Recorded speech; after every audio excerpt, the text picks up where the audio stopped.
nation's greatest resource is not the oil that flows through our deltas, nor the abundant minerals that lie underground in every corner of our country. Our most incredible resource has always been the Nigerian people. Now, this immense collection of tongues and tribes, bound together under one flag, striving through adversity and achieving despite every obstacle.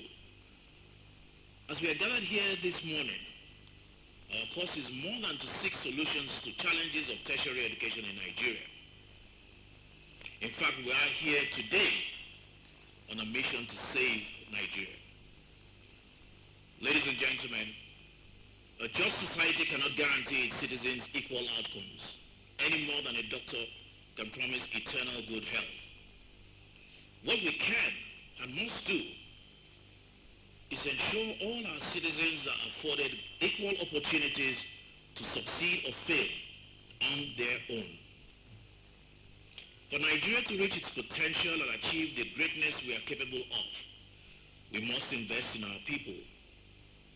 We must build ladders of opportunity that allow our citizens to scale great heights and achieve their best dreams. In this generation, social, economic, and political development is and will continue to be powered by advancements in information and communication technologies. We must provide the resources to modernize and improve our education infrastructure and provide the right training for young people from primary through tertiary education. This goes to the heart of our survival as a nation and as a people. I say that because I believe our country will not survive long if our children cease to believe their best dreams are possible here. More than at any other time in our history, we are called to speak truthfully to one another about the challenges we face and the hard choices necessary to overcome those challenges. Allow me this morning, therefore, to speak the truth as I see it, so that together we can agree on what we need to do to overcome.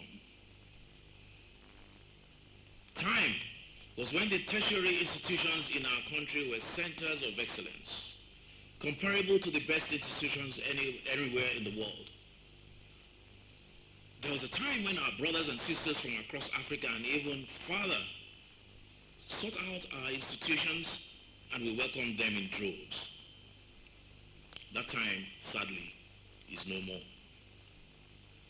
It used to be that a student admitted to the university knew the date of their graduation and graduated on that day. And it was at a time, that a career in academia guaranteed stable employment and an honorable quality of life. For the most part, all of these now exist as memories of a distant past. But it really wasn't so long ago. I do not speak of these things to mourn the past or dwell in the memory of what was. I speak from a place of hope that by reminding ourselves of what was, we might be inspired to embrace the possibility of all that could be if we make the right choices now.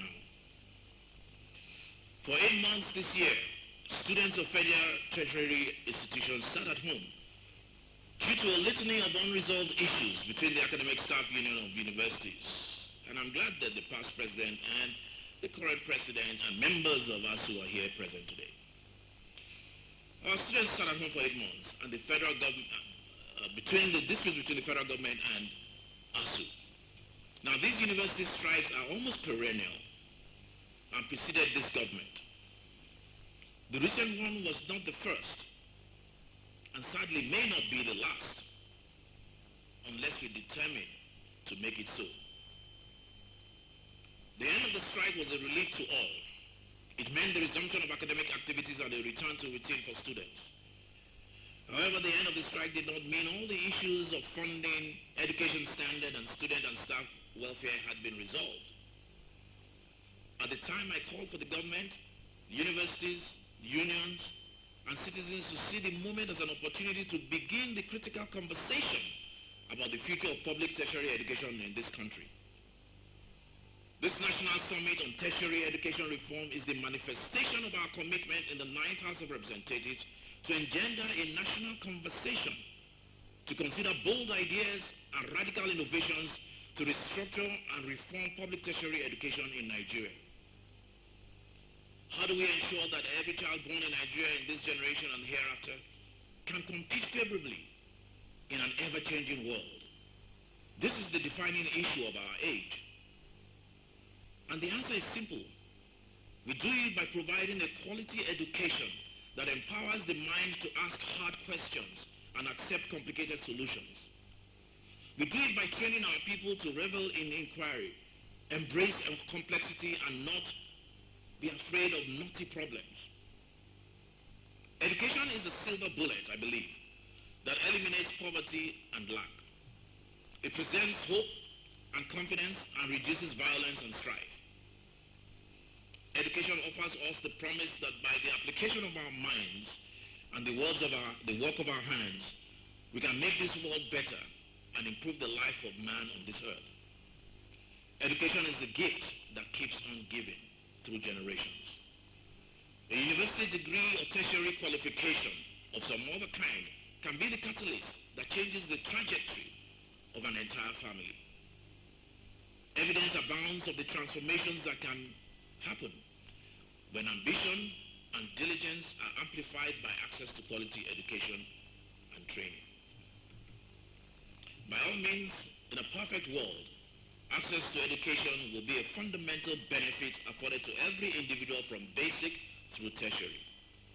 And our learning centers will be majestic citadels of research and innovation open to all who seek knowledge, regardless of means. But this is not a perfect world. In this real world, education is a commodity, and a quality education even more so. Therefore, the central public policy challenge is the conflict between the competing objectives of access and quality. How do we fund a quality tertiary education without imposing costs that make access to quality education impossible for most people? Now that's a big question. I don't have answer to that question. I have my own ideas, and I have, as a legislator, sought to advance those ideas through the legislative policy process. In 2019, I sponsored and the House of Representatives passed the Students' Loan Access to Higher Education Bill to provide access to education financing for students who qualify. That bill presently is in the Senate, awaiting concurrence. We hope it will get to the President before the expiration of this administration. But a framework of student loans is only one idea. This summit aims to provide an opportunity for all Nigerians and friends of Nigeria to present those ideas for consideration, examination, debate, and eventually action. As part of this summit, we published a call for papers requesting scholars, tertiary education administrators, and local and international stakeholders to make submissions on the theme of the summit, Reimagining Tertiary Education in Nigeria, Issues, Challenges, and Solutions, and other designated sub-themes which you will come to hear during the course of this two-day summit.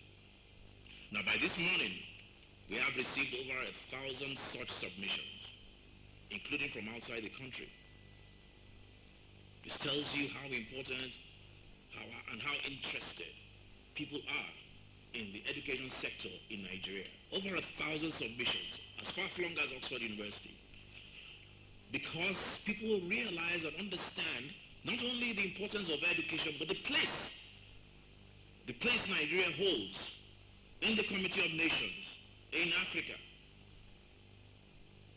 As often said, you educate one child, you educate a whole village. You ignore one child, you ignore a whole village. Now, a technical team has been appointed to collate and review these submissions. The conversations we hold at this summit and the submissions we have received will form the basis of the policy action plan and implementation framework we will unveil shortly after the conclusion of the summit. Additionally, a journal of the submissions will be published as a guide and reference to the future. Now let me, for emphasis, say this. This is not just going to be a talk shop. Let me repeat. The recommendations, the submissions that we collate, and whatever the outcomes of this summit will form an action plan upon which legislators will act to salvage our tertiary education in Nigeria. So I urge you to seize the occasion of this summit to speak harsh truths and break tables. The time for reticence and shibboleths have long since passed. Now is the time for drastic action, motivated by the appreciation of painful realities. Justice Oliver Wendell Holmes, the American jurist of the Supreme Court, once wrote, "The ultimate good desired is better reached by free trade in ideas. The best test of truth is the power of the thought to get itself accepted in the competition of the market." We have convened here a marketplace of ideas, and the panel sessions at this summit have been carefully curated to allow for a variety of perspectives and viewpoints. We have not gathered here to politely agree with one another. We will respectfully disagree and diligently challenge each other in this marketplace of ideas until the best ideas survive to lead us towards the ultimate good of our nation. This summit has been planned and executed in just under 4 weeks by a dedicated team of young men and women who understand the high stakes of this moment and are working tirelessly to make their positive mark in the most consequential area of our national life. I salute their efforts and thank them most sincerely for their dedication. I am grateful to the Director General of the National Institute of Legislative and Democratic Studies, Professor Abubakar Suleiman, and his team at the Institute for their support. I thank our friends at the Conrad Adenauer Stiftung for their contribution to this summit and for always being available to aid in the service of Nigeria. More importantly, I want to thank every single member of the House of Representatives, one way or the other, not just apart from the Committee on Education. The members who have, in one voice, stood to speak about the ills of the education sector in Nigeria, and who are undoubtedly determined to make sure that the issue of strikes based on welfare, based on infrastructure, or whatever the issues are, I think that will come to pass. I thank them most profusely for allowing my office and cooperating with my office to make sure that these things, we do not only talk the talk, but that we walk that talk. And I thank all of our invited guests, including some of who have traveled long distances on very short notice. Again, I want to very profusely thank the former president, who himself is a proprietor of a university, and who during his term put education on the front burner in his administration. Ladies and gentlemen, I have often said that nation building is a joint task. Our best visions for Nigeria can only be achieved through the dedicated efforts of men and women of good conscience acting in the collective best interest of this country. This is one such defining moment when our forward march requires that we harness the best of who we are in a joint endeavor to break down the barriers that limit us and set our sights on the stars that lie beyond the horizon. All of you who have answered the call to participate in this project have shown your dedication to our nation. We will honor your commitment by ensuring that this summit produces specific action to achieve monumental transformation in our nation's tertiary education system.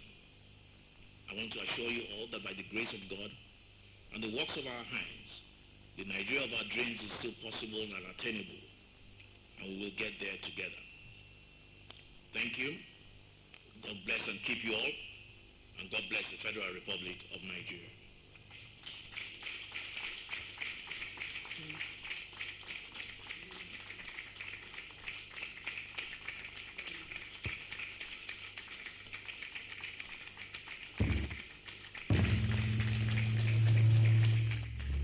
Thank you very much, Your Excellency, the Speaker of the House of Representatives. Before we move to the next phase of this program, distinguished ladies and gentlemen, let me recognize the presence of the Chairman of the House of Representatives Committee on Tertiary Education, Honorable Comrade Aminu Suleiman.